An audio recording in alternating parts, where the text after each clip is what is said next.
अस्सलाम वालेकुम रहमतुल्लाह। आज यकम रमजान मुबारक है पाकिस्तान में और बहुत सारे इस्लामी ममालिक में आज दूसरा रोजा है। आज जब आप तमाम हजरात हम लोग अफ्तारी करने के लिए बैठेंगे तो हमारे सामने अनवाओ अक़साम के खाने होंगे, 2-3 किस्म के मशरूबात होंगे, पकौड़े, समोसे, फ्रूट चाट, ना जाने क्या क्या एहतमाम हमारी बेगमाओं ने, हमारी माओ ने हमारे सामने करके रखा होगा। हालांकि हमारा सिर्फ पहला रोजा है और ठंडे मौसम में है। देखने में कोयटा के अंदर मौजूद हूँ, बारिश आ रही है, कोट पहना हुआ है। लेकिन एक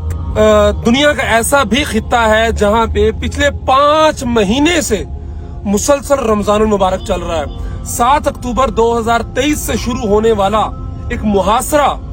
जो रमजान की कैफियत पहले दिन से लिए हुए है और आज तक, जहां पे अब ये तस्वीर देखिए बच्चे की और इस जैसी हजारों तस्वीरें हैं जिसमें बच्चे भूख की वजह से हड्डियों का ढांचा बनके अल्लाह तबारक व तआला के हुजूर पेश होकर हमारी शिकायतें कर रही हैं। हमारे हुक्मरानों को गिरबान से पकड़ के खड़ा करने की अल्लाह तबारक व तआला से इल्तिजा कर रहे हैं और हम यहाँ पर मजे मजे से मौसम के अंदर एंजॉय करते हुए जो है वो रमजान मुबारक गुजारते हुए अपने उन भाइयों को भी याद रखें। ये एक वीडियो देखें जिसमें एक फलस्तीनी मुसलमान आटे का थैला मिलने पे इस तरह खुश है जिस तरह हफ्ते अकलीम की दौलत उसके हाथ लग गई हो, और उसके साथ ये बंदा जो जमीन के ऊपर गिरा हुआ आटा है, ऊपर से जो हेलीकॉप्टर के जरिए फेंका गया, फट गया थैला, वो मट्टी के अंदर मिक्स शुदा आटे को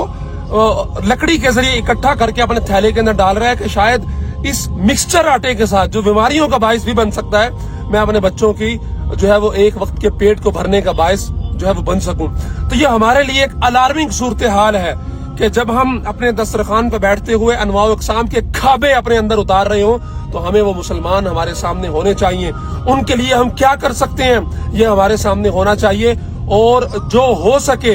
अपनी अल्लाह तबारक व तआला के दिए हुए माल में से उन तक पहुंचाने की कोशिश करनी चाहिए, ताकि वो लोग जो सिर्फ इस चीज की सजा भुगत रहे हैं कि उन्होंने खुद को मस्जिद अक़सा के मुजाहिद के तौर पे, मस्जिद अक़सा के रज़ाकार और मुहाफिज के तौर पे